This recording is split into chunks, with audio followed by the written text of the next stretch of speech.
Hello, hello, hello, friends. Welcome to this day. So nice to be with you today. Happy to be alive.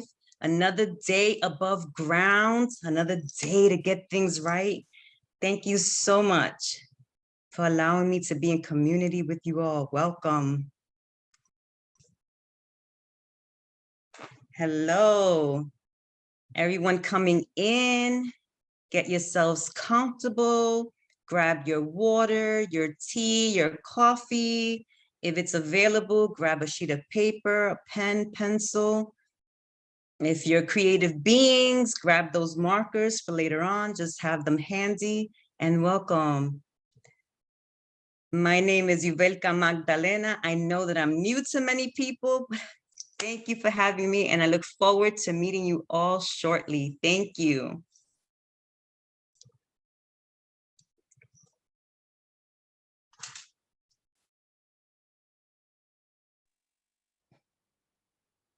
Peace and blessings, sister. Peace and blessings, whole family. Thank you. Peace and blessings. Hello, nice to see you.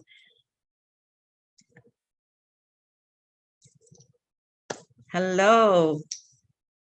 Happy day, good day, buenos dias.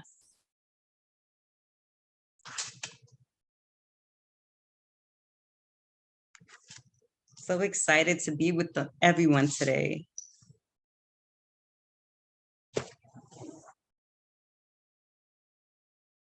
Also, as you're entering the space, I do want to put a notice out there.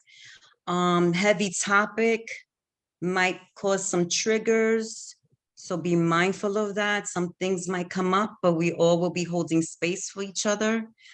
And please, if anything does come up for you, drop it in the chat. I will be more than happy to have support for you available if you need it. Just because it's a heavy topic when we're talking about grief, death, and loss. But it's a necessary topic. We want to avoid the state that you reside in to make decisions on anything that we own, even if it's as small as a marker. We want to make sure that we have things in place, especially being Black and brown, red and yellow people. We must receive and give nothing but excellence. So thank you so much for allowing me to have community and space with you today. So happy to be here. Hello.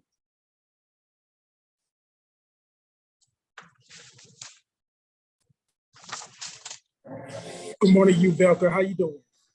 I'm great, Adam. Thank you for asking. How are you? Every day is a good day when you wake up. Absolutely. It's another day above ground, another day to be happy to be alive, another day to get it right. Hello. Hi, everyone. Good morning, Zaria. Good morning. Hi, Gina. Good morning. Good morning. Buenos dias.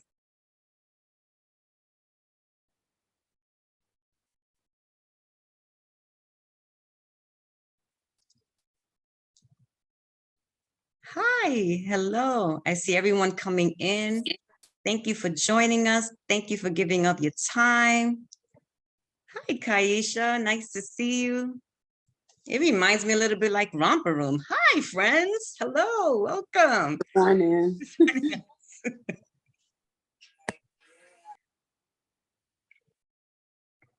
So many times we sit here and think when we hear the word grief that it has to be doom and gloom, and it doesn't always have to be.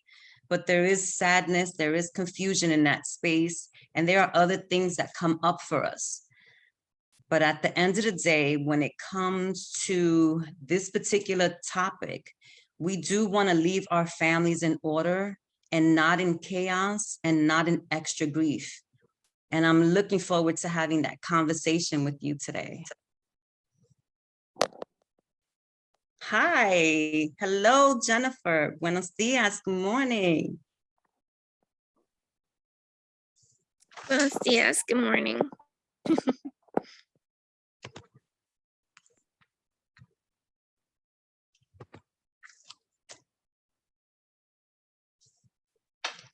I'm on my third cup of tea here. Talk about wake up, everybody up.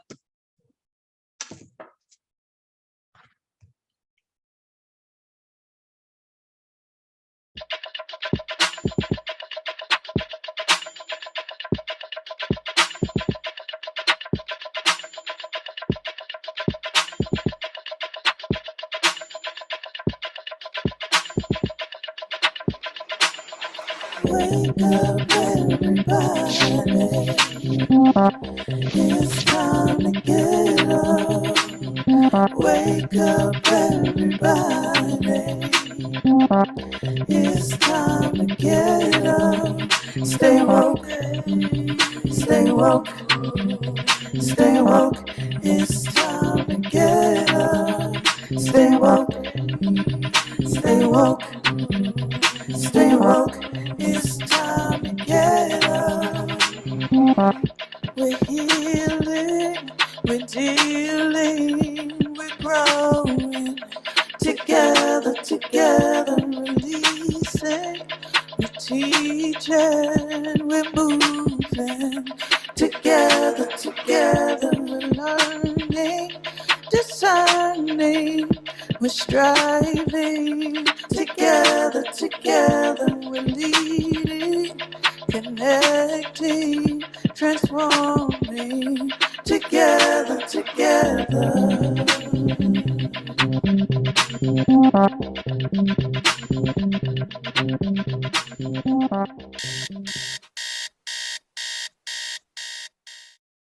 Hello, hello, friends. My name is Yuvelca Magdalena. I know that many of you are meeting me for the first time, and what I am and what I do, I am a grief worker and I am a grief companion. So I do want to give a trigger warning out there that some things might come up for you when we have this conversation. And before I begin, I would like to ask for bendiciones. It's a tradition that we do, being indigenous, Dominicana. And before we enter a space, we ask for bendiciones, which is the blessings from all of our elders, even if you're 1 second an elder to me. So I'm 48 years old. I was born on December 27th at 10:22 a.m. So please, if you're an elder to me, I would like to ask for your bendiciones before I continue. If you can, please unmute your mics and just allow me to have your bendiciones, por favor. Given. Gracias. Thank you. Thank you. So where do we begin? When you hear the word death, what is the one thought or the one emotion or the one phrase that comes to mind? If you can share your thoughts in the chat. What's that word? What's that feeling when you hear death?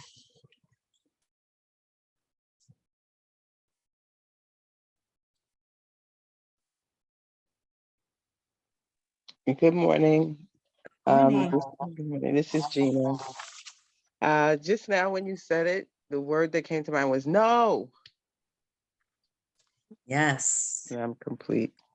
Thank you for that. Absolutely. Anyone else? When you think about this word, what power do you give to this word? What emotion comes up? The no or running. I know that for me, it was avoidance. I didn't want to have anything. I didn't even want to think about it. Even though it happened, it was something that I didn't even want to acknowledge that happened. Can we give a smoother word? And then on the next slide, we'll ask you, when you hear the word grief, what is the one thought or the one emotion or the one phrase that comes to mind? For me, when I hear grief, I've learned that it's not only death. You can grieve over the loss of a job, a loss of a relationship, the loss of your daily activities, especially with COVID, your daily routine, we had to shift so fast. And We didn't have time to process those things. So grieving what was and grieving what it and grieving what was and then accepting what it brings, it definitely brings a lot of shifts, if anything. Absolutely. Thank you for sharing, Chantel. It does, you know, a lot of people, they just sit in that space, and some grief is recognizable and some grief you don't notice. You'll wake up and you go through the day and you'll think, oh, my shoulder hurts or my neck hurts because I must have slept wrong. Not many people say, you know what? I woke up this way because I'm grieving something in my body. Your body knows the score, right? Keeps the score. Your body knows. I'm feeling it. This is where I'm holding it. So it's important for us to have that conversation. Grief, sadness, remembering the past. Absolutely. Absolutely. You're cool, Chantal. You can go to the next slide. That's fine. We flow like water here. How it goes, it goes. So I wanted to extend an invitation just to have a conversation about grief, especially when there is no will that's left. And there's extra grief for those that are left behind to begin mourning. Now, in this slide, I have to give thanks to the thought healer, Mika, for sharing her loving and mindful gift with me and just bringing more attention for me to raise awareness on the strength, the power, and what words mean to us. That's why here you see that I crossed out the words death and end of, end, because it brings strong emotions to us that sometimes we haven't processed properly. And someone shared earlier that, I think it was Gina, saying, no, isn't that what this red crossing out makes us feel? It's like, no, keep it away. I don't want to see it. So I'm a grief companion. And in that space, I'm a non-medical provider. I'm a professional, I'm trained, and I companion many people into this space. I'm not one to drop a lot of titles, but I'm also a Brainspotting practitioner, and I allow and I help others have access to healing when it comes to grief, loss, and death.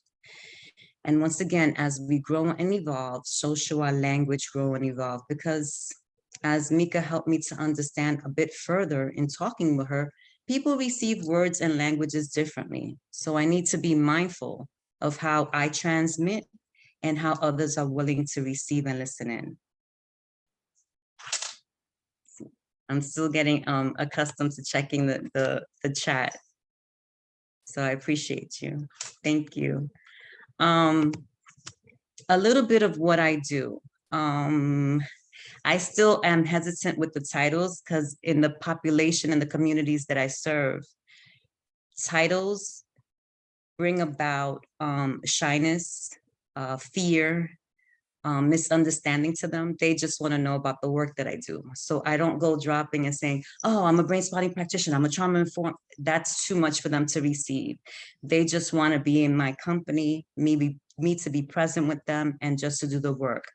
However, as a grief doula, I can help many people. Well, one of the things I can do is help many people brainstorm a rough draft to help get the paperwork for your last will and testament and all the necessary paperwork that you need to get done for your specific state, done by you. You can do it. It's a little bit overwhelming, but it can be done by you. However, I always advise that because of how states are, we all have to know how government is, that if you want to secure this crucial step in your estate planning, you should take the advice of an attorney, although it is possible to do it yourself.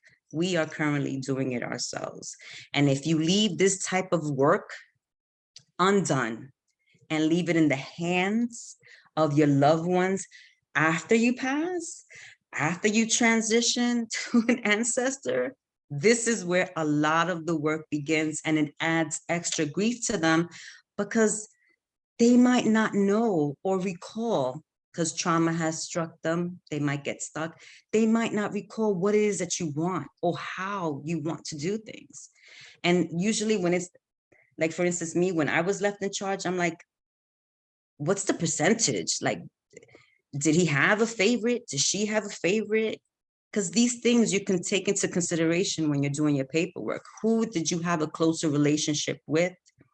And what do you want to leave them? And like I said, your estate, it's not just for wealthy and rich people. Your estate is every single individual thing that you own, period. Whether it's lip balm, a pen, or a cup. And I say it that way just to let everyone understand that it's so imperative and important just to have the paperwork done so we can avoid the state once again telling us on our behalf what we can do, what we can't do, and what they're going to give to other people that belonged to us once upon a time. Beautiful. And Yuvelca, can you share with us a little bit more about brain spotting and what that looks like in your work? Brainspotting. Brainspotting is a body-based healing modality. It was discovered and founded by Dr. David Grant. I was taught and trained under my mentor, who is the #1 Black American female brain spotting trainer in the world. Her name is Tracy Gantlin Monroy. And what it does is that it helps us to understand that when we experience a traumatic event and grief, and mind you, we can't avoid traumatic events, right? Vicarious trauma, secondary trauma, it gets trapped in our bodies, and it gets trapped in the part of our brain where we say it in Brainspotting that it's get held like a trauma capsule, and it repeats over and over and over unprocessed, right? It repeats over and over in our brain. So what Brainspotting is, it's a focused eye, because we say where you look affects how you heal. It's a focused eyes gaze. And in there, you can find a brain spot through that focused eyes gaze, focused, that gives access to the subcortical in your brain. And the brain and the body know what to do, right? Body keeps the score. And we're wonderfully made to heal ourselves. We're all healers. So what brain spotting does is gives you access to give healing to yourself. And the beautiful part of it, that my mentor Tracy says, she calls this the tool of liberation, because you don't have to say a word. You don't have to share with me. You don't have to relive the trauma. You don't have to share that with me. The brain and the body know how to do the regulation within themselves to find whatever trauma is trapped in your body and give you access to healing. So you feel it somatically. It's beautiful, it's experiential and relational. So it's something that you need to experience to really grasp it. And I'm more than happy to give access to that towards the end of our presentation. Let me see the chat. Okay, so I'll read it for you. Oh, thank you. So Amelia from Facebook said, when I hear death, I think, what happens when we die? Where do we go? Absolutely. Absolutely. I sit And with that. that brain mapping sounds very fascinating. It sounds liberating, and it just very different, but it just sounds very liberating to help someone go through that process, and then they don't have to relive it as well, and you can still support them. Absolutely. It's the way that I receive it, and when we go through is constant training as well. It's very Eastern. So Dr. David Grant has been doing this for many years. It's around 2003, but now it's getting more headway as far as being recognized with EMDR, EFT, all these other modalities. And it really helps. It helps with, it doesn't always have to be trauma, right? Because when we go in for healing, it's like, oh, it's always trauma. No, it can be something that you want to do better. You want to organize better. You can brain spot that. You can brain spot anything. 1 minute of brain spotting is better than 0 minutes. And it goes in deep and it can go in fast. And once you experience it, I received healing. Once you experience it, it's life-changing. So let's talk a little bit more about these words, grief and death. Does grief always mean death? No, grief is not always exclusive to death, just like Chantel shared. It could be just a loss of anything, a loss of the old personality, especially with COVID. There have been so many families that they've worked hard, immigrant families, they worked hard to get here. And in one moment, they lost everything. They can be grieving that. Does grief always mean death? No, grief does not always mean death.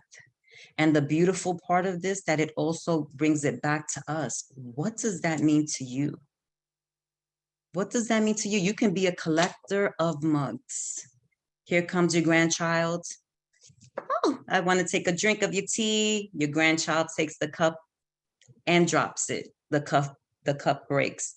It's a cup that you've had for a long time. It's a cup that had sentimental value. You can grieve over that. You can grieve over that. We need to normalize it more. It's part of our life. And once grief touches you, it's always with you. But once again, it doesn't have to be doom and gloom. And today, I just want to have this knowledge share with you all, about what does it look like when you don't leave your house in order? And if anyone can relate, would you please share any of your stories? Have you ever been in a situation where someone has passed and they didn't leave their house in order, that paperwork, just making the decisions on what did they want towards the end of their life?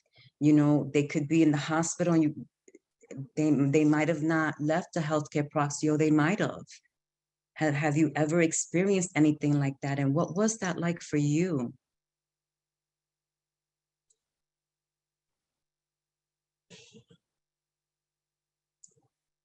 It could be a heavy topic. So I'll go first and I'll share. I have some stories to share. Go ahead, Gina. I see you unmuted. Okay. Yeah, it is a heavy topic. You're right, but we need to talk about it. I've been through a lot of loss, a lot of family members transitioning, and they've never been prepared. We've never had a will written out. Um, never. So, and I did have one experience with a friend, when my boss actually, when her mother passed away, and and that lady had a list of everything for her family. She, she was old school Southern Black woman, and just knew her, knew all her children and grandchildren, all their lives. They knew what possessions would go to them, because she had, those old things that she's had in her family for years and generations. And so it would be, Deidre, you're going to get, the butterfly plate set. Corinne, you're going to get, the dishes, the glasses, whatever. And so when she transitioned, it was so different than anything I've ever experienced with my family, because we're always stressed out. Like, there's always a meeting and it's okay. Well, first off, they're figuring out the arrangements. Ooh, what do they want? Okay, we got to bury, we're going to cremate. What did they want? I don't know. So, I mean, my brother and father had always said, cremate me. Don't waste the money. Don't waste the money. So we knew what they always wanted, but no one else had ever even said that much. So we always have to have a meeting to figure out what we're going to do, with the person's remains. Then there is afterwards the cleanup of their living space, which for my grandmother took my mother and sister about over a year to go through all of her belongings and figure out what to do with them, because there were no instructions left. And and that's just stressful, just having to be with the person's things when they're not there anymore. So with my uncle, we just cleaned out his apartment the night he passed away. We just went straight from the hospital because we were so traumatized from all the other things that we went straight there and just cleaned everything out, called people, organized trucks to come. There's one guy who had a friend who's like, oh, yeah, he sells things. Tell him to come pick up this stuff. We're putting it outside right now. I mean, that was stressful too, because we weren't like processing him yet. We were just like having to dispose of things. So when it's listed out and just clear what to do with me and everything that I'm leaving, that family was like joyful. They were joking. We were like laughing as we're going through her things and packing them up, because we knew exactly where we were sending everything. And it was just, so you could just sit and do, just as we're packing, I got to know her, and I never met her. But as we were like packing her things, you know, I got to joke around with her kids and her grandkids and talk, and it was just such a different experience than anything that we've had in our family around transitioning. And I'm complete. And thank you so much. for this conversation. Thank you for that feedback. It's so necessary, because when we think of that, you know, and a lot of people say this is a celebration of life. It doesn't really feel too much of a celebration if things are not left in order. It just like you shared, Gina, it's easier just to pick it all up, and it's really not, because it doesn't give you time to grieve. I see Keisha, your hand raised. What would you like to share? Hi, good morning. Hi. It's Kaisha. Kaisha, Yeah. I'm sorry. Yes. Thank you for the correction. I appreciate that. Yes, no problem. Listening to Gina, it just started sparking experiences that I've gone through being on the outside looking in. So I've been away from home since home is New York. And I've been away from home since 1999, but watching my family navigate the after process of grief while they're grieving has been very heartbreaking. I have a 22-year-old cousin who, well, he's probably 30 something, but he was 22 when he passed. And that was emotional watching them meaning my mother and my sister, because my grandmother had custody and they all, you know, took care of him. So watching that process, and he didn't have much. He had, he lived with everyone. So he had sneakers and ball caps and clothes, but just the emotion of dividing his things, and the grief process, just the anger between the sisters. And then he passed, and they just really couldn't get over whatever animosity they had about him as he was growing up. There was just things coming up as he was growing up, not even amongst his own parents, between the aunties. Wow.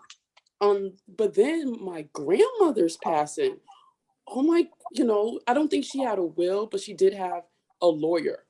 She did have that to divide, let's say $3,000. And my mother and her sister was at odds over pennies. Yeah. Like Gina said, when she passed, my grandmother passed in Florida. So they had to go to Florida to get the body. And that was emotional. And they had to clean out her apartment. And that was emotional.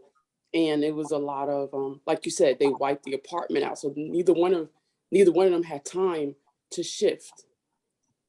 Neither one of them had time to grieve her things. They had to figure it out really quickly, put it on a moving van and get it back to New York and get her body back to New York. So Yeah.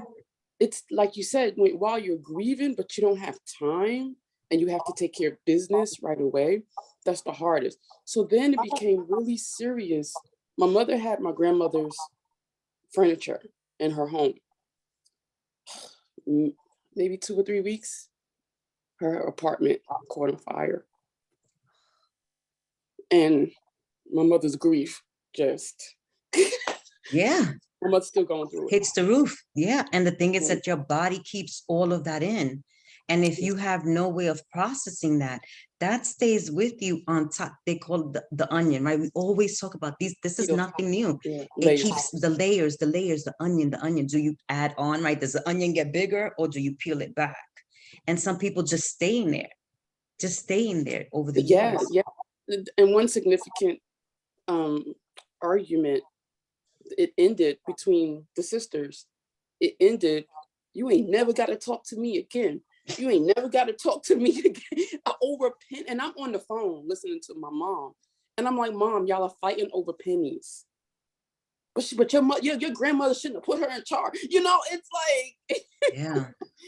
And so, like I said, on the outside, it was just very heartbreaking. It was very so yes.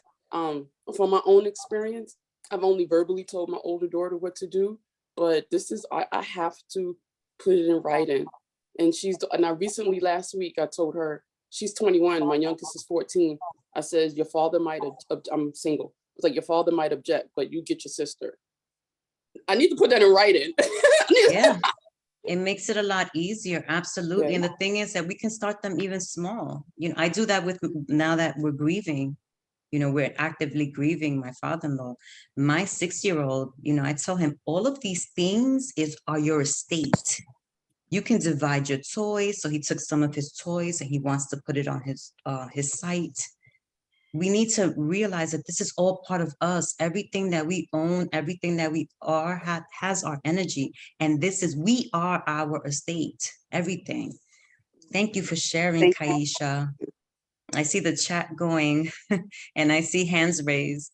Yeah, if I could read the chat for you and then we can go to Celia. No problem. So Amelia said from Facebook, oh, sorry. No, this is Jem. 1 second. Oh, sorry. No, we have two. So Amelia said, I think of loss as an end of a thing. In that sense, it's the death of something. That example felt like death, felt like the death or end of that cup. I think we can normalize the word death by recognizing it's a normal part of our experience. When we take a breath, it's the end of one breath before the next one is taken. And then Jem said, a friend's mother wanted to be cremated, but it wasn't in writing, and one of her sons was opposed to cremation. So the funeral director told them until they agreed, they couldn't move forward with final arrangements. She ended up being buried, which was against her will. And that's the end of the chat. Yeah. Did you want to respond? Yeah. All right, Celia, we're going to take you off mute.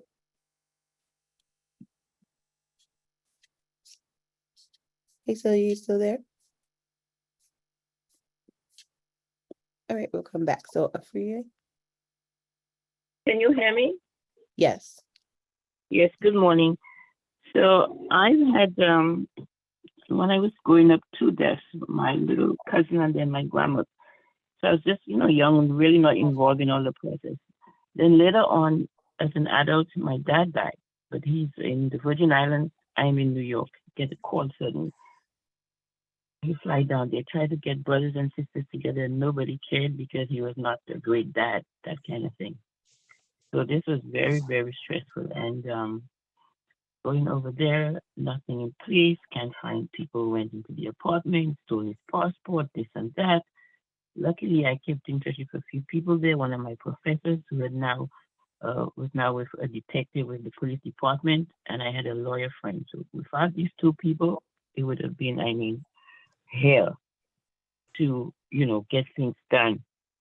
So that was very, very stressful. But in the end, one brother showed up and helped me out. So that, and then deciding who to give what. And he was a musician, so he had all his clarinets and his things and so on. And my brother was also into music. I said, just take all this stuff.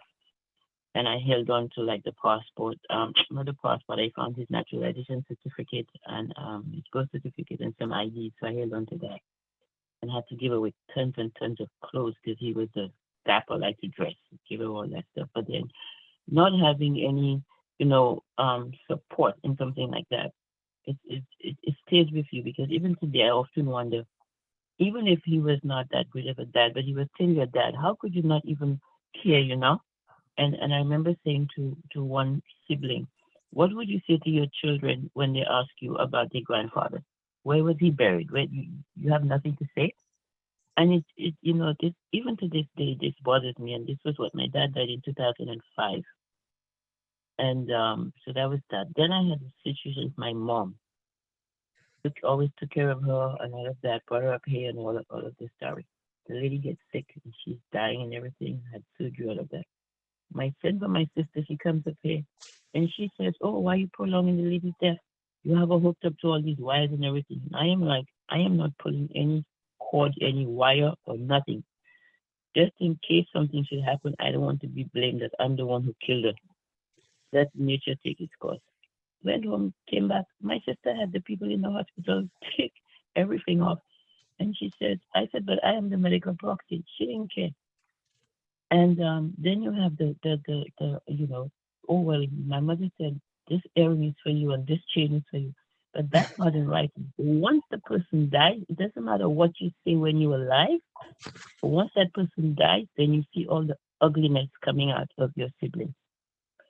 You know, you see all that, and you just shocked. And if you are the one who's always there for the person, and then you find out they did something, like, for instance, finding out now, oh, my sister said, well, I have the land paper. She gave me the house paper. You're like, what? I'm the one who's been there. I'm the one who did all of this, and now that's what I'm hearing. And then that person has attitude, and after the death, don't talk to you, and you're trying to figure out, about what did you do wrong? You did everything as far as you were concerned that was right. You were the one there. You were the one paying the bills. You were the one taking time off your job. You were the one running, you know. And at the end of the day, you find out, oh, so that's what she did. She gave my sister the papers to the house and the land. So you carry that with you until you come to a point for yourself and you say, you know what? She's dead and gone. You did what you had to do. She did what she thought she had to do. Leave it.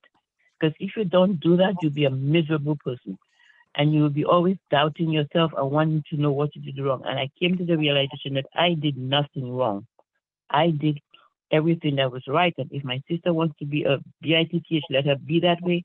Because as my grandmother used to say, you leave them alone, they'll come home wagging their tails behind them. So that gave me, when I thought about my grandmother and the things she used to say, that gave me some peace, and I just left it alone. And but for myself now, with my 2 children, I'm going to make sure, and my 2 grandchildren, that I put things in place early. It's a hard thing to talk about, but I'm going to have to talk with my son and explain to him everything that I want done, because you never know. You can just die suddenly, and then you leave that chaos for the person behind. So, you know, it's good to put it in writing, not just say that chair is yours and this airing is yours, because everybody knows that. But once you're dead, everybody didn't hear you say it. Right. The words go with your breath, and it's unheard. Thank you for bringing so much to light. I appreciate all of that, what you're saying, especially when you said having property in another country. I experienced that myself, and that brings a whole world of problems. You're here in the States, someone has passed in transition, they have property, in my case was in Santo Domingo, the Dominican Republic. People will not believe the story when you tell them, I have to hire an investigator, a private investigator over there. You have to have an attorney here and over there just to sort things out. And it gets worse with no paperwork. So I appreciate what you're saying, and my heart goes with you. And I hope that some repair or some recovery to the relationships lost can be had, because we lose so many during times like this. Thank you for your sharing. You're welcome. Catherine? Right. So Fruye was first. Oh, I'm sorry. Thank That's you for okay. that. No problem. Greetings, everyone. Hello. Greetings. It's so interesting because I haven't been on Woo for a very long time. And today I came on. Interesting because this is the month of my mom and dad's month. My dad transitioned September 16th, 2002. My mom transitioned September 6th, 2019. September 20th is the day we buried my dad and my mom and dad's 64th anniversary. So I decided that I am going to have a celebration of their life in my home. Now, just to switch a little bit, my father's mother, my grandmother, I respect her so much because before she transitioned, she sent her eldest granddaughter her obituary. Okay. She told her exactly where her clothes was at and whatever else needs to be done. She didn't send anything with give this to that one, give that. She didn't do that. But she did that with the clothing and the obituary because she knew my father and her other son, my uncle, they bickered a lot. So to avoid that, she did that. Now, when my mom transitioned in 2019, prior to my mom transition, I was like, Ma, you need to write an obituary, not obituary. You need to write who gets what. And my mother said, and I quote, I ain't got shit. So there's nothing for y'all to fuss over. So I said, Mom, I'm telling you, you need to write stuff down. Well, Mommy went and she didn't. And I was very upset with her. There's still something that's in the link with my mom transitioning and me getting it or whatever it is. And my sister not wanting to bend. So I'm just like, okay, this is going to be where it is.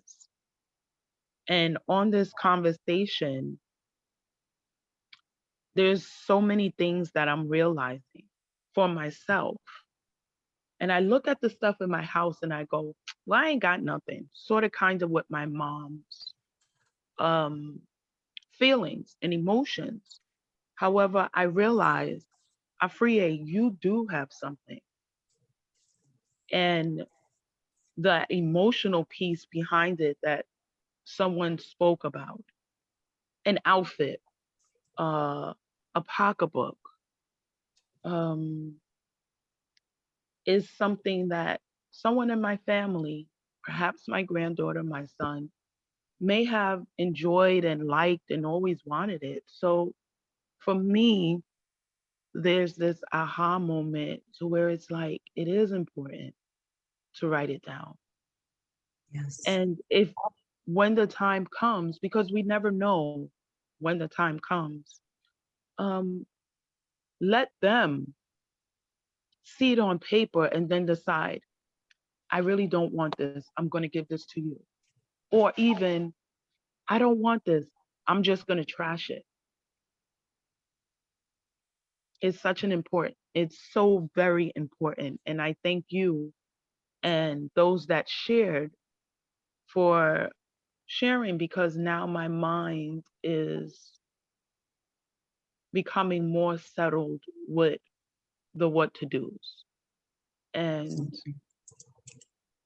more settled on the 24th to celebrate my mom and my dad's life. And whoever comes, whoever doesn't come, it's all right, because everyone has choice and opinion.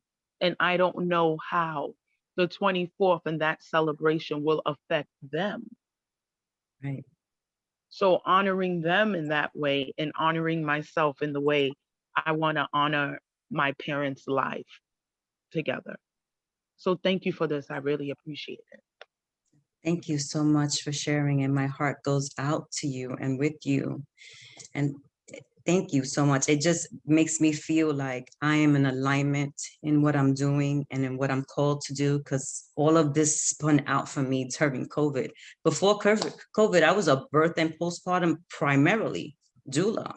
And then when COVID hit, it just spun all these other certificates and degrees and everything else that I have. And being an ordained minister, like I said, I don't do the titles, I rather do the work. But that's what I help as a death doula, as a grief companion with the healthcare proxy, the living will, the power of attorney. There's 2 power of attorneys that you need: a DNR, medical orders of what you want done just in case. And I call it the just in case process. Just in case, you never know. It might not be a passing. It might not be death. What happens if you're unconscious? What would people do for you? And then, as you mentioned too, just the items, you do have things, because when someone transitions or passes, it's the little things that matter. The brush that she used or he used. You know, I'm grieving my father-in-law. I'm saving his brush. So when my son wants to brush his hair, he can brush his hair with his grandfather's brush. You know, he brought a good quality brush. So it's almost like when we go to museums, right? And we see all these artifacts, they have everything in it, the scissor, the mirror. Why can't we? Why can't we? So thank you so much for sharing. I appreciate that so much. Thank you. And I'll read from the chat, and then we can take Abimbola, then Catherine. So Teresa on Facebook said, when my father had a stroke, there was nothing in order. He never talked to us about where to find stuff. We got an elder care attorney to help with applying for Medicaid, POA, healthcare proxy, etc. but no will. My mom, sister, and I made decisions collectively, thinking on our feet. I think my grieving process really started well before his death a year later. And I just said, I have seen families at odds over what was left legally in opposing a will. Seeing that, I have told my parents if they do not will me anything, or if they do not will me whatever they want, I will not fight for my inheritance. I have a will and have shared with my children what their inheritance is. They aren't fully aware of the amount of money they were being left, but they know there is some money and it has been willed to them. The matter of who will raise my teen daughter was harder to decide than the division of things. Thank you, Nigel and Teresa. Thank you for that. I just want to add in harmony to that. They don't need to know how much.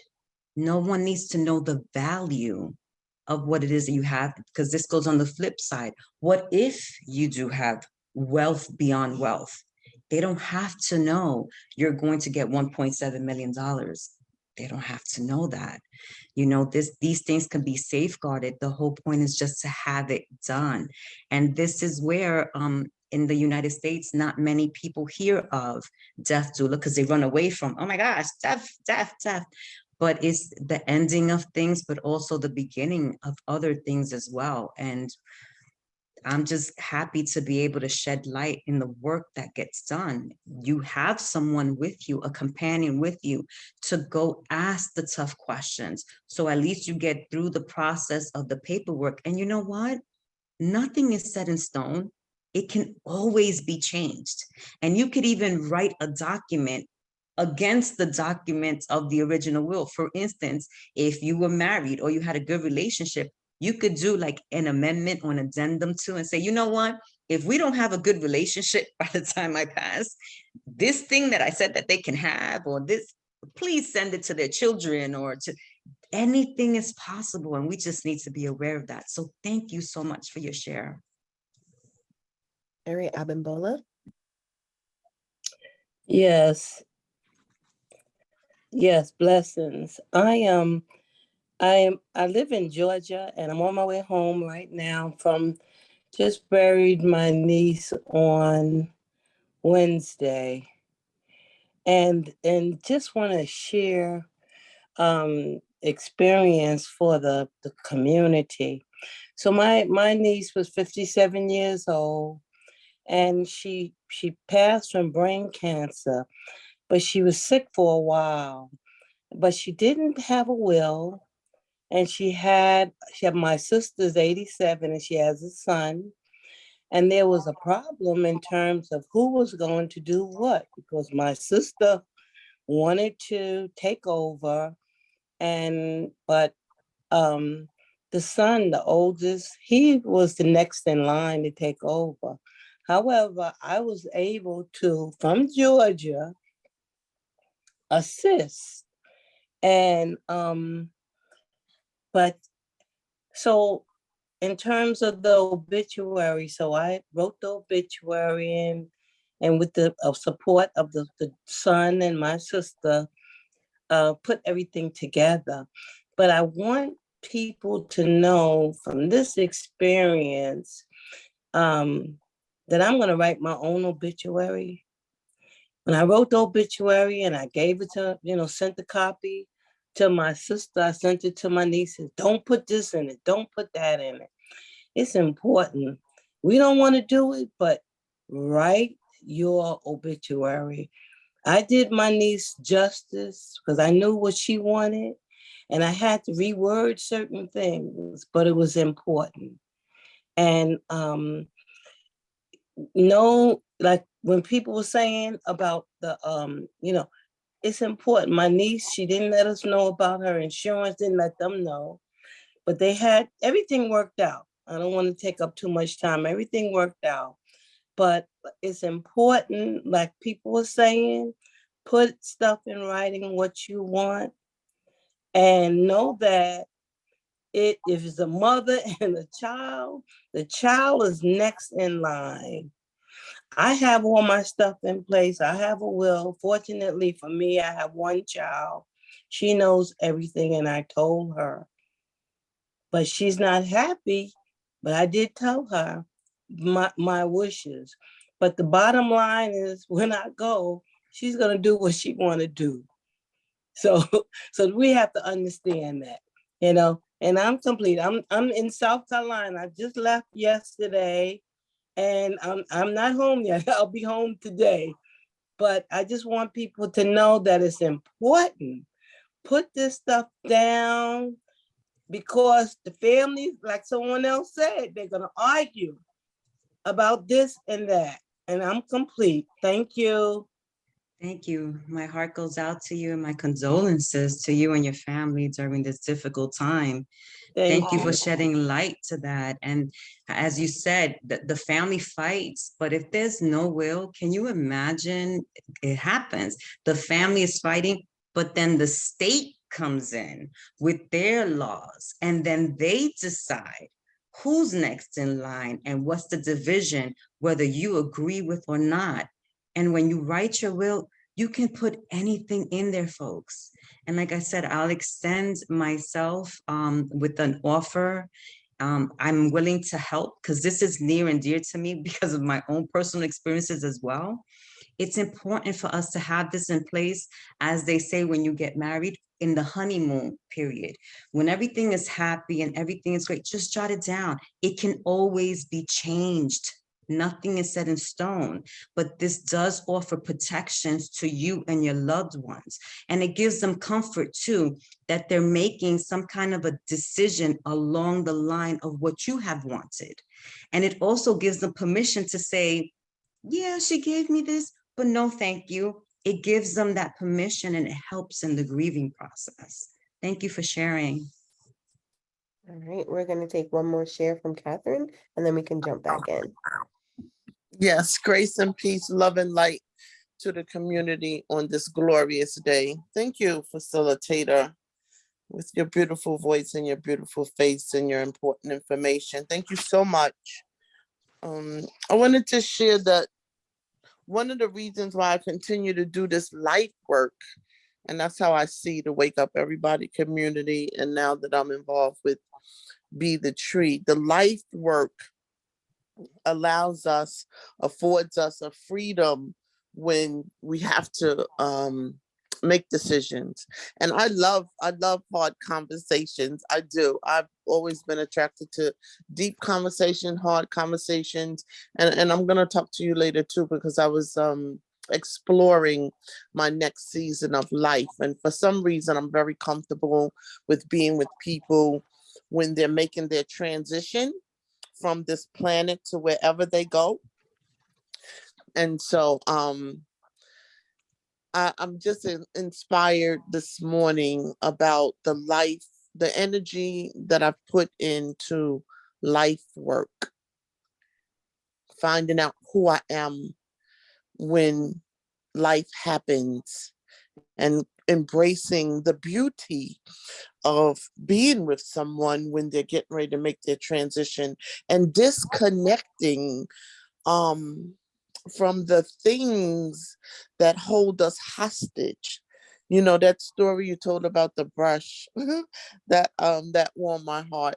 And finding that the simple things can continue the love and happiness after the person has made their transition with the ones that they have left behind. So I am so ready for hard conversations because I'm seeing the benefits of it. And so I'm going to suggest to my sisters that we sit down at the table with my niece, my older nieces, and my mother, who's just been diagnosed with Parkinson's. So, have the conversation. So it's not a mystery of what her thoughts was and what our thoughts are. Right? Because I'm not connected to clothes and shoes and scarves and hats. I just am not. However, just to make an opportunity and a space for us to have the necessary conversations. Because ever since I've been here on this planet, I've noticed that people die. So it's going to happen. So let's be prepared. So we do know, right? We could get married in the next month and we have to bury somebody that we just married, because so it's never too early. That's what I'm learning. It's never too early, but it can be too late. So thank you so much. I'm complete. I appreciate your share. Thank you. And I just want to just reiterate again, I have put together a workbook for New York right now. I'm working on PA because that's where we're currently grieving, and also for overseas. So those documents will be coming. But as you give your love offering, I will send you this PDF. You know, it's about 40 pages of documents for New York alone. And that's going to go back into the community, just to put that out there. And if you need any assistance for any other states, please reach out. I'd be more than happy to help. So you can do this now. And like I said, it's not set in stone. You can change this. You can even get your children involved. You know, what would you like that to be? And not everything needs to be doom and gloom. As I mentioned earlier, it could just be putting things in place just in case something occurs to you where you're not able to speak, where you're unconscious, where you're not well. Who do you want to take care of you? Where do you want to stay? What happens to your house? You know, do you want them to lease it out, rent it out on your behalf? You have to put those power of attorney documents in place. It doesn't always just have to be a transition or a loss. You know, as far as death is concerned, it could just be you're not, what happens if you injure your feet and you're not able to walk for a couple of, I've been in this situation. So it's just to share. Thank you so much. I appreciate you all in the space. Okay, you're welcome. You want to thank everyone for joining us so far, and then we'll continue. Oh, sure. Thank you. Thank you so much for joining us so far. I know that some of you, we all know some of you might have to leave. I appreciate the time that you've had in this space with us. Please feel free to reach out, and I hope that you all have a powerful, powerful day. Thank you so much for joining us today. It's a difficult topic. Please take a moment to take care of yourselves, love on yourselves, and just remember that you are all loved and very much thought about in this community. Thank you. Whew. Heavy, heavy topic, but let's continue with the wording. And how can we avoid the state making laws, rules on our estate? Intestate, that's the word that is used. What does that mean? Someone passed away without creating a will. But what it really means, and this is what I want people to understand, what it means is that now you're allowing the state to make decisions. I take that personal as a woman of color. I'm done. I do not need you taking over, making more decisions, doing anything else on my behalf that's going to affect my family or my children. So let's think about that for a moment. They get to decide what family gets what percentage of money and what property. They get to decide who it is according to that state's law.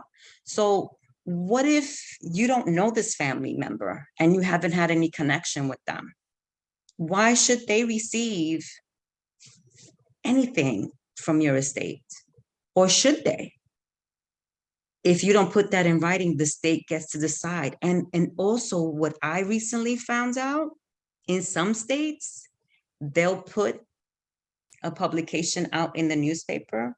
And if the family doesn't respond in a certain amount of time, guess what? State gets to keep it. How does that make you feel? I'm not cool with that. And this is why I help to bring awareness to this.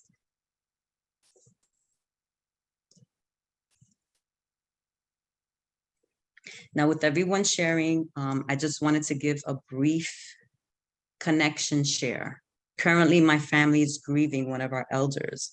And here I just put a list of just a couple of things just to share the extra grief that can occur if things are not set in order. So I do want to start out that he did have life insurance set in order with his beneficiaries, but not for his pension, not for the annuity, not for the Social Security, and I'll explain later on. He did not get to complete the power of attorney, and he did not get to complete his will. So currently right now, I'm understanding and learning the laws of Pennsylvania, and his place of work was New York. He was a veteran, so we didn't find any documents. We had to go scrambling. We had to find his paperwork for veterans so he can have a proper farewell. Then we found out that he was a conceal and carry gun owner. So now we're responsible for, where's the piece? Where is it? He has a medicinal marijuana card holder license. You know, the I don't know what that is, a ticket, or he has the card. So now we have to be mindful of his medicine. On top of that, he's the owner of this house, but then he also had 3 other houses somewhere else. And his family dynamics, I'm jumping just for time, but his family dynamics was that he decided to be legally separated from his wife, which gave him the permission to date. And now that things were not put into place in order, I say we because I bear the burden with my husband, but him and his mom, which is my mother-in-law, they need to make the decision of all of this that's going on right now. And although they put in a separation, she is his wife, therefore gets to make the decisions. Extra stress for us, more for us to try to make the best decision for him while the family has their own emotions. And this is a smaller family compared to my family. They're a small nucleus, it's mother, father, and son, while my family was a family of 9, and I'm the eldest. Next slide, please. Now, going through this current experience brings about triggers of memories of my father who passed away in my arms, and also triggers of my grandfather who passed away during COVID, but had property in DR. When it came to my father, his place of residence was New York and his work was New York. So we dealt with New York. He wanted a Viking type funeral, like cremate me, put me in water. His sister objected. She wanted a family burial plot in St. Raymond's with his parents. He was a fireman and custodian, a board of education. He was a gun owner, but not a legal carry gun owner because he was a hunter. So then we had to figure out how to properly handle that. He received pension, annuity, Social Security, but he had no life insurance and no will. And he was a part owner of a house with 2 other siblings. He also left behind a lot of unpaid debt. And his family dynamics was, he was divorced from my mom. I say father, but he was my stepfather. So he had 2 biological children, which are my younger sister and my younger brother. And then me and my brother, his stepchildren, and because we weren't named, we didn't receive. But I was left to handle the paperwork because he named me his healthcare proxy and the power of attorney, but a durable power of attorney. So I was able to make decisions on his health. And then I was also able to make decisions when it came to his finances, but I wasn't included in any of those things. So I was processing my grief and then also feeling some type of way because he raised me since I was 2 years old, but I had to put everything down according to his wishes for my brother and sister, and for them to split their half out of good faith with me and my brother, which never occurred. So that added even more to the grieving process. The good thing about it is that he did at least leave a handwritten note of, this is what I want, this is what you would, you should do. And it eased that burden on me, to at least I can feel good, I can feel calm, I can leave with clean hands and a clean conscience because I did a majority of what he wanted, except for the Viking funeral, because his sister won on that. I was not going to fight. I was grieving enough. I wasn't going to go there, but I made peace with that. Thank you for letting me share. Next slide. Yes, brain break. It's a very heavy topic.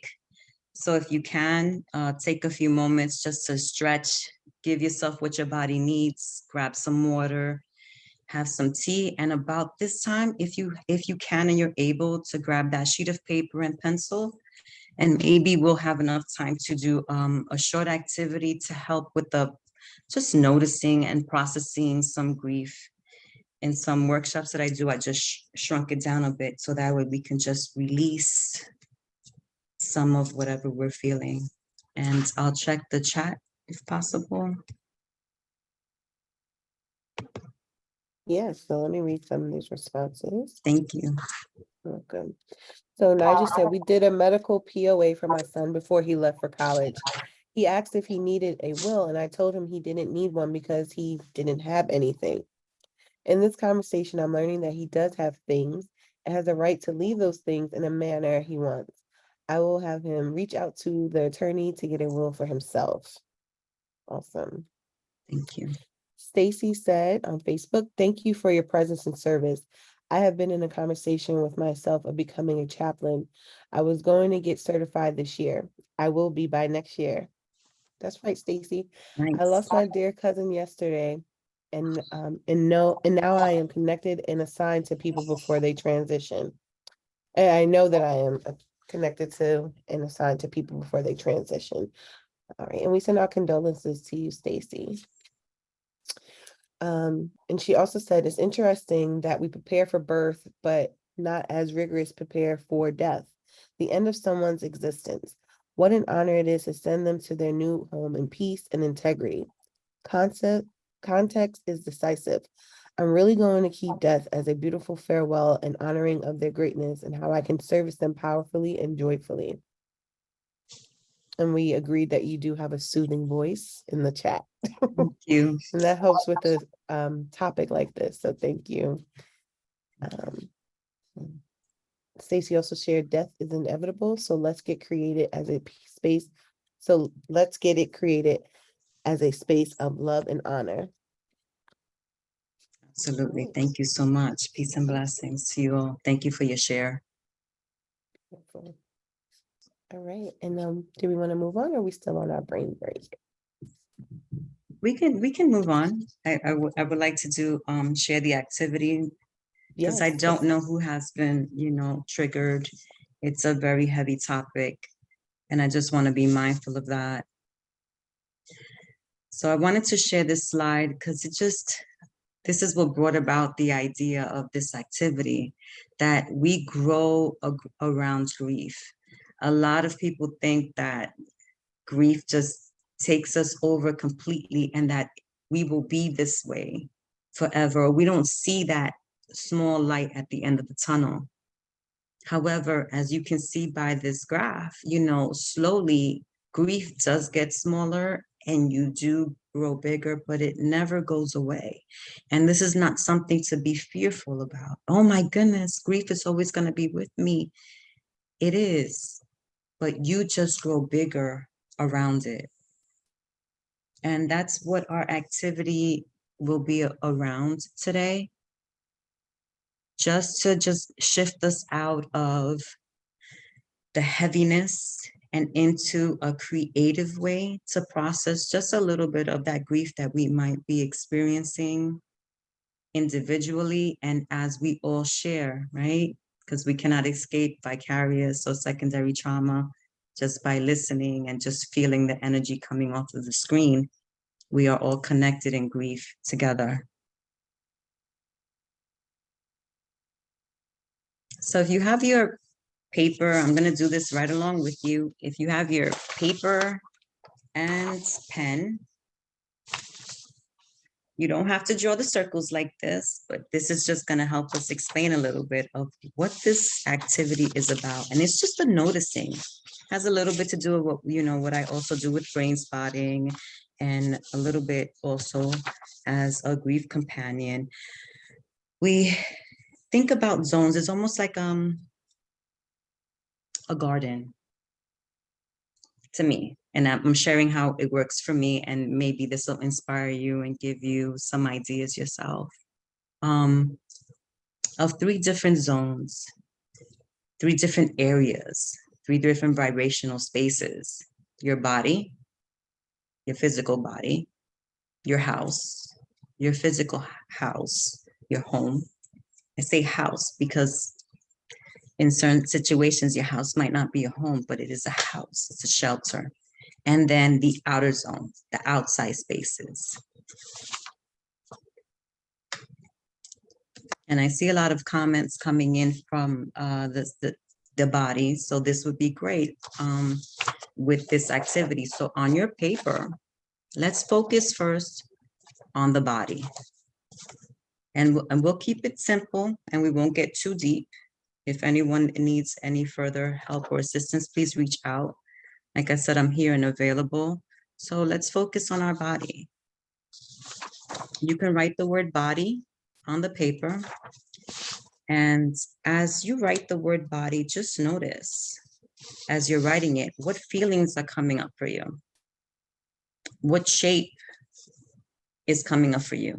You know how sometimes when we're thinking about our weight or we're watching workout videos, they talk about the body types, the body shapes. It's almost something like that. So when you think about your body, give yourself a shape. And in that shape, for me, I put a triangle. And just notice as we're doing this, what's coming up for you. This is just a noticing. And in that shape, write 2 or 3 adjectives or a thought that comes up to you when you think about your body. And this is all surrounding in grief and how it comes for you. So I'm doing this along with you. So I'm going to say right now, I just feel exhausted. I'm putting exhausted and tired. I like that upside down pair. If I was a better artist, I would draw upside down pair. I'm gonna stick with the triangle. And just notice. Say like, okay, my body, I'm in my body, and this is how I feel around grief. And then as you're noticing that, give yourself a number. Right now, we're just talking about your body. Just give yourself a number. In Brainspotting, we call it, clinicians, everyone calls it on a SUD scale, just from 0 to 10, and the intensity that, you know, you feel that particular feeling or that thought in your body. And with what I'm feeling with my exhaustion and tired, I'm gonna say I'm a good 7. Because I like being up with the sun away from more. So we have that there. And just notice what you feel in your body with these adjectives or this thought and the intensity of it. And as you sit with that for a moment, you can do, I like to do little arrows, like I'm going to here. You can just get creative with this, and this is something that you can expand on. Just notice. And as you look at that number of intensity, what if you can imagine? And if you can, hi. And if you can imagine, bringing positive energy or positive vibration to that level of intensity, what would that look like? And I'm just going to give you an example. For me, I'm at a 7 with my exhaustion and being tired in my body. So what do I think, or what could I bring to enhance some positive energy into that space? To me, it would be the feeling of the breeze, just some sun. So I would write that. I like to do little dashes, and I'll put some sun, fresh air.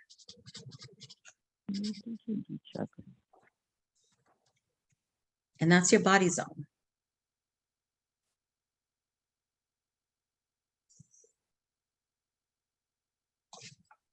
And sit with that for a moment and move on to your other zones and your other areas as you continue this activity. So we did the body. Now we'll go to our house, or if your house is a home, we go to your home. And I differentiate that with intention. Like I mentioned earlier, you can be in a house, but it's not your home, but it's still shelter. So I write the word house. And then what comes up when I look around my house and I feel or see what feels like grief to me.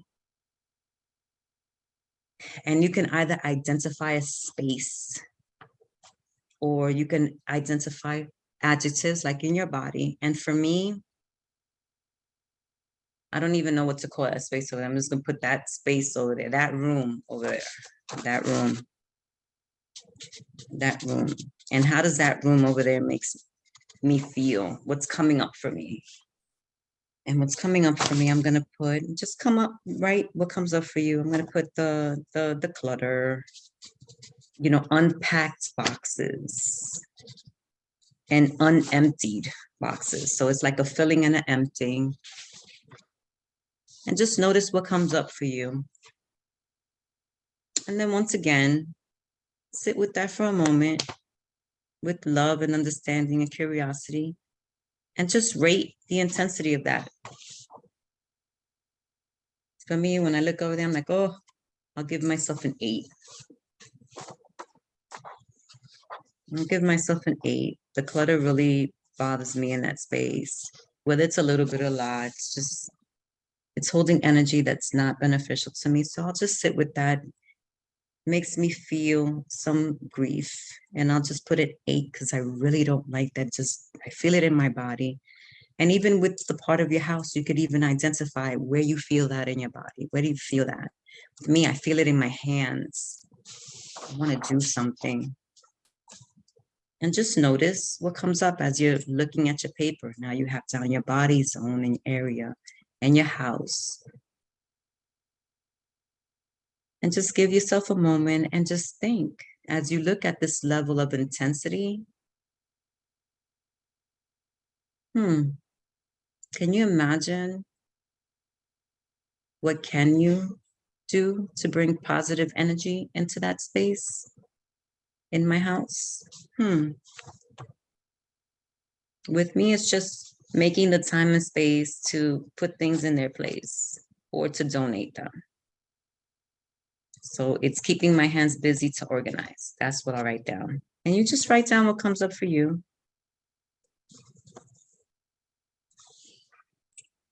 And then move to your next zone, which is your outer zone.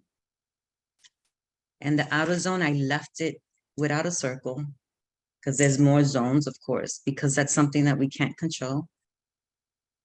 And just put, you know, whatever that outer zone for you is. You know, it could be right outside of your home, or it can be outside in a bigger scope of the world around you. For me, it's the bigger scope. So what brings me grief, or what feelings do I get of grief? I'm gonna put down this little store. There's a little store when I stay here in Pennsylvania, because I'm from New York, from the Bronx. And there's this little store where I encountered this lady, and she's racist. She didn't even want to accept my money. So when I think of going to like the nearest supermarket here, is that one. And it brings me grief. I don't really want to deal with her. I'm trying to, you know, keep myself cool, not bring out Judy from the Bronx, and just knock out her throat chakra. So I want to keep myself cool. And what words come to me? The words that comes to me, the feeling is just, ugh. And that brings me at a level 10. Because I'm just done with it. But that's what I feel when I think about this outside space and this little store with their little Confederate flag, where I handed her my hard-earned money and she acted like she didn't want to accept it. So it brings me some grief at a 10.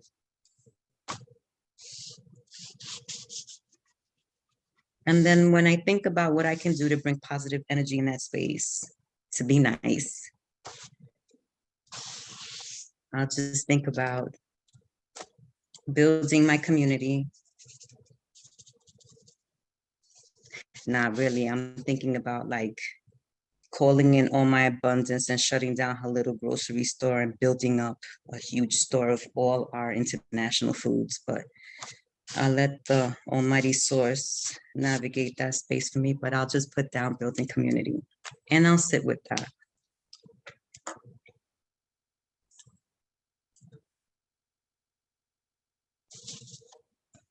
And just take a few minutes, being mindful of the time. And look at your beautiful grief mat.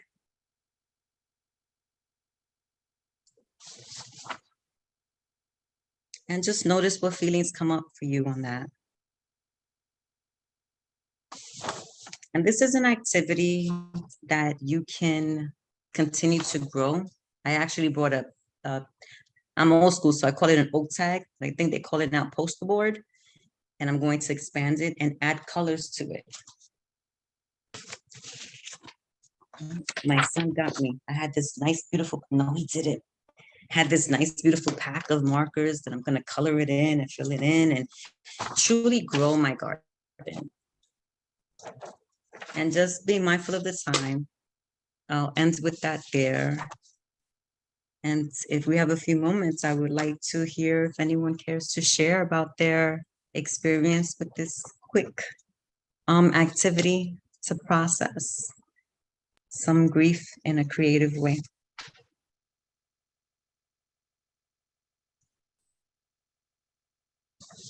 Hi, I'll share. This is Kaisha. I just shared the outer zone. Maybe I didn't quite understand. I know you used the example of. Okay. Yes, I know you used the example of the lady in your community.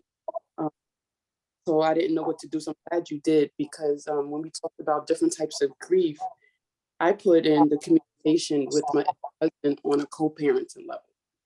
And how you said you don't go into that lady's story or thinking of that lady gives you anxiety. It was like I was communicating with my ex-husband.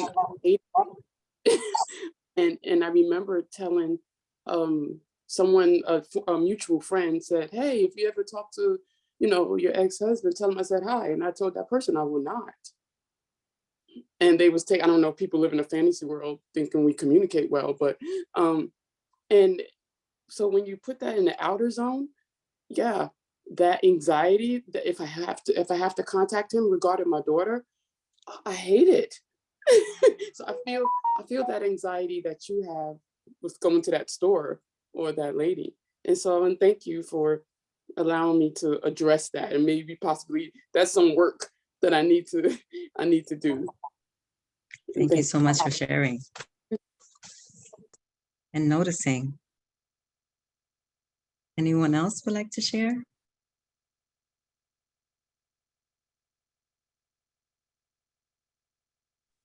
Sure, I'll share. Well, first I wanted to ask you a question. Yes. So we went through the different zones.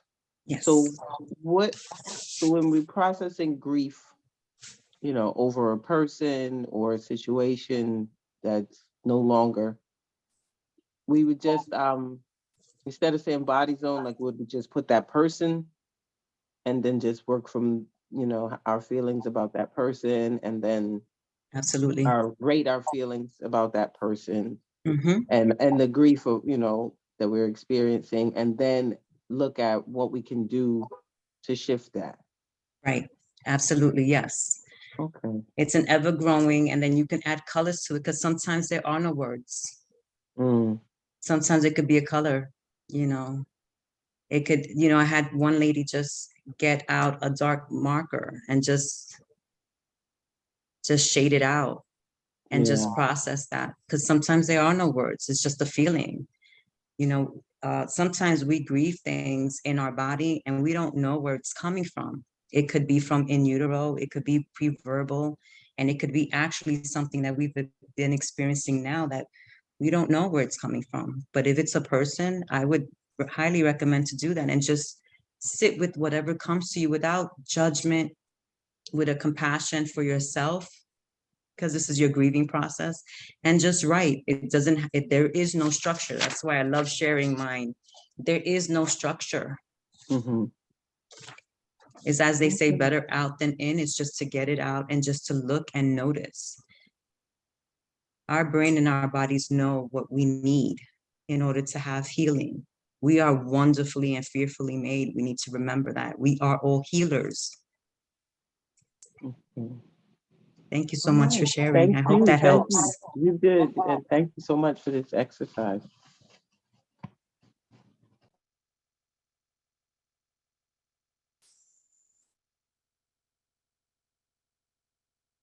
And thank you, Chantel. I totally forgot about this. This is not my norm. It's not new. This is something new for me. So when I was thinking about an offer, and this is just for the Wu family. I appreciate the invitation from Shawnee into this space, and thank you for the facilitators for keeping me grounded and being able to do this. What I would like to offer, if you email me, right now the workbook is New York State specific. I'm adding on to PA because I'm writing and sharing according to all my experiences. The next that I'm adding in is for Pennsylvania, and then internationally, meaning if you're here, meaning specifically me, I'm in New York State. I had my grandfather pass away in DR. What does that look like? What's the paperwork? How do you find investigator and the attorneys on both places? So this workbook right now is 40 pages of all the documents, every single thing that you should have in order to keep your family in order. And we're talking about the healthcare proxy, both powers of attorney, because you have a dual power of attorney that's for the bank and for the financial decisions. And then you also have what the healthcare proxy or the advanced directives, which is I call it the health power of attorney. You can have two separate people taking care of that, one for your finances, one for the hospital. You can write down that you want them to connect. The living will and trust, also the obituary templates, how to put it into the newspaper. In there, I also give the listing of all the newspapers that will accept public notice for your estate, the DNR, the do not resuscitate, also the medical order of life-sustaining treatment. Everything in there, I'm a researcher, so everything in there is the general documents, and I've put in the complete sheet so everything is covered.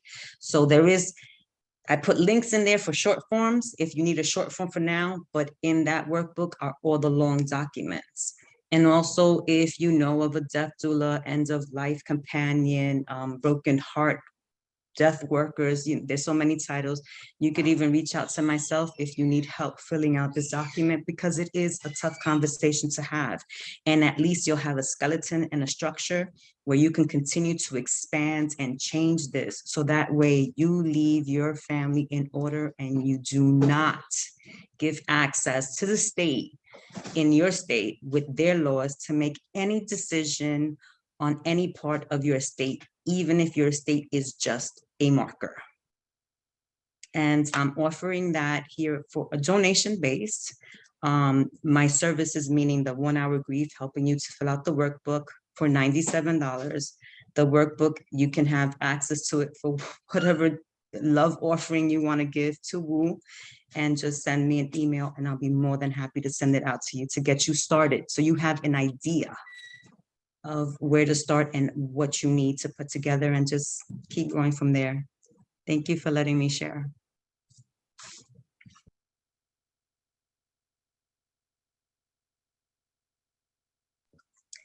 Here are my contact information. My phone number is 845-453-4643. I'm new to Instagram. I was telling Chantel, and I appreciate the facilitators. It's like you're bringing a dinosaur out of extinction when it comes to this technology. So I will be sharing some more things in there. My email is yuvelca@gmail.com, and the website is yuvelca.com. Thank you so much. And thank you so much, Yuvelca, for this information. We can never get too much of it, and to reiterate it, and you shared so many great resources with us. And thank you so much for sharing your own story and testimony and allowing your testimony to be a healing to others and a learning experience for others. So a way that we can thank Yuvelca for being here with us and sharing all of this amazing knowledge is by sending her some love offerings to for the Wu community through Zelle or QuickPay, as well as Cash App. And when you do so, you will use code pound or hashtag 676YMA so we can shower her with some love. And you can always shower the WOO community on a monthly automated basis where your donations will come out automatically and you can just set it and forget it and know that you're still contributing to this community and the resources that we bring here in the mornings. So you could do $25, $50, $75, or $100 a month. And next up, we have Quasi coming back with Finding the Vibe Within. And that's going to be tomorrow morning for our 30-minute segment. And then we're going to have Coach Jamie come out for Tools Are Us, Toolbox Tuesday. And we're going to talk more about coping and a little bit more about coping and grief there too. So this week's theme is shift. And we definitely learned how we have to be able to shift and pivot when life throws us these experiences, when death is upon us, when we're dealing with grief. How do we shift and still keep things in order? Also, we want to welcome all of the newbies into the space. So if you are a new member, thank you so much for waking up with us this morning and joining the conversation. And we hope that you received what you came here for and more, and that you come back to the community where we come to learn, elevate, and ascend. And you can do so by joining us during the week. So this is our schedule. We are live on Zoom Sunday, Tuesdays, and Thursdays from 7 to 8:30 a.m. Eastern, and Mondays and Wednesdays from 7 to 7:30 for our 30-minute segments. And you can also catch us on Facebook streaming live, and you can also go there for the playbacks. And you can get text message reminders if you text Woo Nation to 74121, so you don't have to guess when we are on. We'll remind you so you can jump on and join us. We even come with swag. So Woo swag, get your swag to represent the community out in these streets. Grab your sweatshirt. It's about to be hoodie and sweatshirt season. So grab that, your tote bag, your water bottle, mask, journals, because we do a lot of work in here that requires us to write out our thoughts, our feelings, what's going on. So please, please join us at bit.ly/woo swag and get your swag for the fall coming up. And again, we want to say thank you, but most importantly, stay in touch. So come back, join us for some more. You could do so by registering at bit.ly/wakeupmovement. Join our Facebook groups. We have a private and a public group where we share the replays. And then our Instagram is at Wake Up Everybody Virtual. And our YouTube is bit.ly/woo on YouTube. And you can always email us at info.wakeupseries@gmail.com for any questions, comments, or concerns about the WOO community. And I'm going to take this down and we are going to unmute and shower our girl here, Yuvelca, with love. And thanks for her amazing session tonight. Thank you. Thank you so much. Shalom. Thank you, everyone. Thank you. Peace This and was Thank so, you. so Thank you for your information. Share the story with us. Thank you. Grateful that all needed information. Really turned my mind forward to the around. group I know I have to take care of I this. Thank you appreciate it. so much for about all these that you things do. Hey, family. Thank you. You're wonderful. You bringing that to me. Thank And you. thank you again for being here with us. It was amazing. Thank you so much. Thank you. I received that all. So needed. Beautiful. Thank you. Just a Thank you. comfort to me to hear everything you stated. Thank you. I received it all. Thank Have a powerful day. Thank you. I received. Thank you so much for your time and for having me in community with you all. I appreciate you all. Yes. Thank you. Make sure you come on back too. I will. I will. Thank you. With that, I'm complete. Thank you.